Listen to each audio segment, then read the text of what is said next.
Hey everyone, Egman here with another deck profile. This is the new kind of swap Frieza engine that's coming out in Clash of Fates, and this is my first Clash of Fates deck, so that I thought this was the coolest to me, and this is the one I decided to make. So yeah, let's get into it. What the leader does is that you choose one card from your life, add it to your hand, then look up the top two cards from your top of your deck, choose up to one red Frieza's Army card from them, add them to your hand, and then put the rest at the bottom of your deck in any order.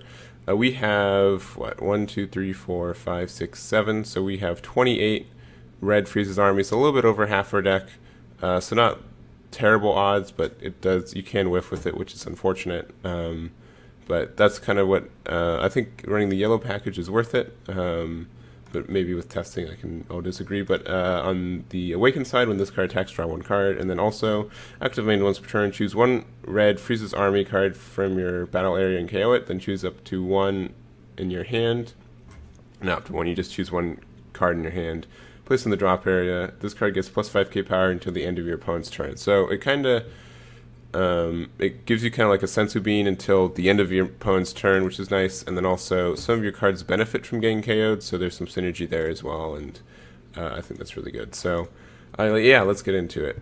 So we've got kind of the swap. So there's this one drop Frieza that swaps into the 2. He really only gives he just gives a 5k boost to something, which isn't terrible, but definitely not as like like Bardock, which is able to attack and then switch, swap to 2 or anything. He's just a 5k beater, so nothing too crazy there. Then there's the 2 drop. He's a 15k beater, and then it has minus 5k in your opponent's turn. He swaps into the 3 drop. 3 drops where it starts getting good. When you play this card, choose one of your opponent's battle cards with 20k power or less and KO it. You also have barrier, so he's pretty safe as well. And then lastly, there's the 5 drop.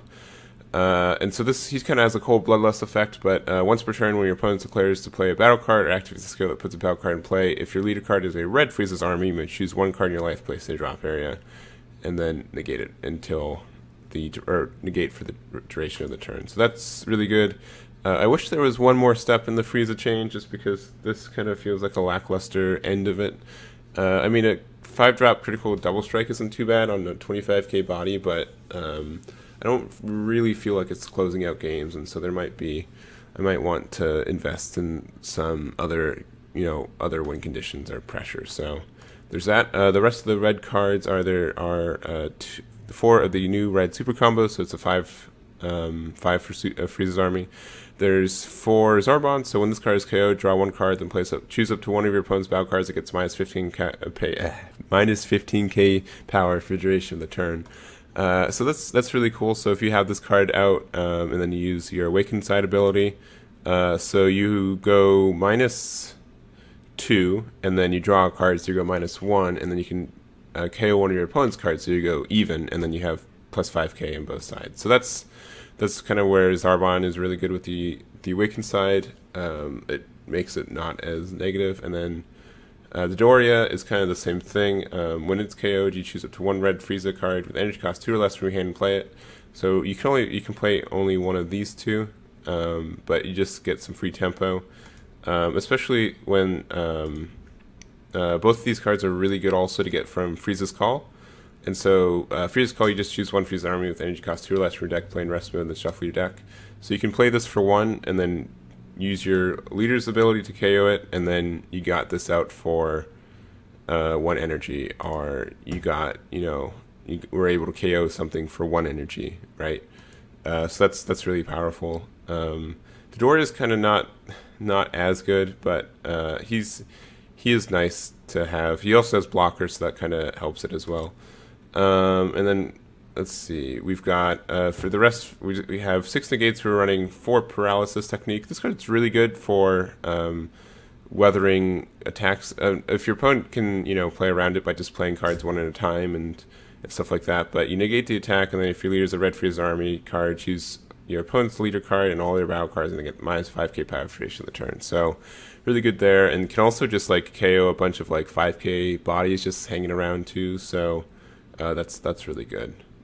And there's after image technique, just because we're red, so it's just our free negate from there. So that's why rerun that? For the yellow package, we're running 4 Avenging Frieza. So when you play this card, look at the top 3 cards from your deck, choose 1 Frieza's army among them, and with an energy cost 2 or less, add to your hand, then shuffle your deck.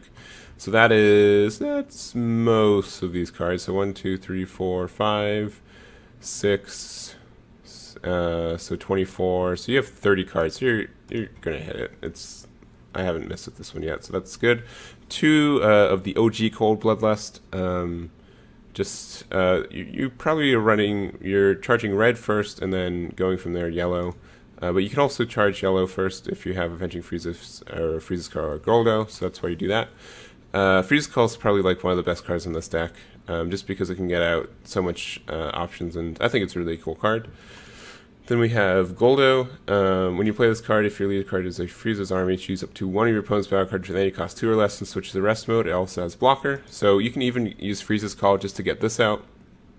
Use this ability to get blocker, and then just KO something on your opponents. And then lastly, we've got Military Command Frieza.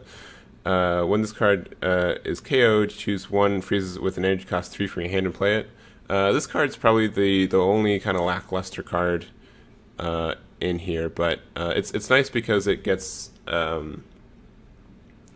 it has blocker, and then also so if it KOs, you get to playing out Frieza Storm of the Blows, so you can immediately KO something, which is nice with 20k or less, of course. But I think it's good. If the only thing that's kind of holding this card back is that it only has one. It has an energy cost of 2 specific yellow, so that can be a little bit harder to get out since we're not charging a lot of yellow. So it's really Frieza's Call, and then we kind of wait a turn to get it out. But it's not. I don't know if I'm going to keep this, but that's it. So yeah, this is the deck. I'm still kind of playing around with it. I think once again, I'm a little afraid if there is enough of a kind of a win condition in here, but I think for right now it's fine. But yeah, let me know what you guys think in the comments below.